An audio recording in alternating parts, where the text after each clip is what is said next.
জাটকা সংরক্ষণ কার্যক্রম সম্পর্কে জানতে আমরা একটু সরাসরি ভোলাতে যেতে চাই। সেখান থেকে যুক্ত আছেন আমাদের সহকর্মী জুয়েল সাহা বিকাশ। বিকাশ, চাঁদপুরের নদীতে তো জাটকা নিধন চলছে, সেখানে আমরা দেখছিলাম যে আসলে সরকারি নিষেধাজ্ঞা মানছেন না কেউ। সেক্ষেত্রে এখানকার পরিস্থিতি কেমন দেখতে পাচ্ছেন? স্মৃতি, গত ১ মাস থেকে কিন্তু এই নিষেধাজ্ঞা শুরু হয়েছে। তবে এটি কিন্তু ৩০ এপ্রিল কিন্তু পর্যন্ত চলবে, এই চলমান থাকবে।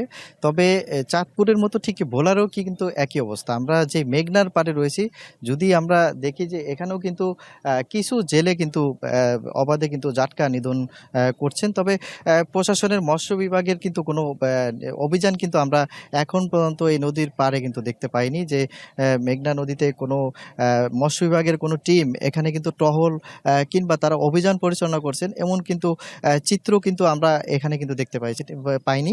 তবে এই যে মেঘনা নদীর তুলাতুলি যে পয়েন্টটি রয়েছে, সেখানে কিন্তু বেশ কিছু জেলে কিন্তু নদীতে নেমে কিন্তু প্রকাশ্যে মাছ শিকার করছেন এবং সেই মাছ কিন্তু তারা আবার নিয়ে আসছেন ঘাটে, নিয়ে এসে কিন্তু আবার বিক্রিও করছেন কিন্তু প্রকাশ্যে। কিন্তু আসলে মৎস্য বিভাগের কিন্তু কোনো নজরদারি বা অভিযান এটি কিন্তু আমরা এই এই মেঘনার পাড়ে তুলাতুলি এলাকায় কিন্তু আমরা দেখতে পাইনি।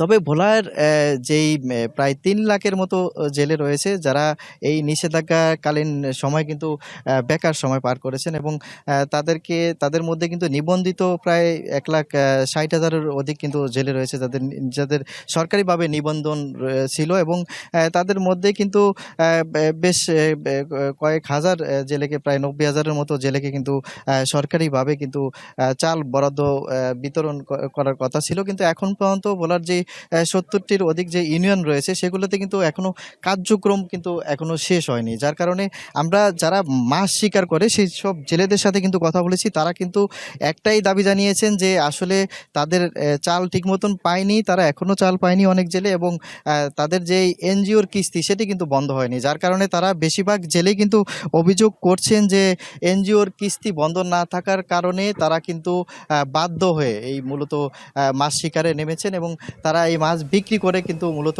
এনজিওর কিস্তিগুলো পরিশোধ করছেন বলে কিন্তু তারা আমাদেরকে জানিয়েছেন। স্মৃতি। জুয়েল, অনেক ধন্যবাদ আপনাকে।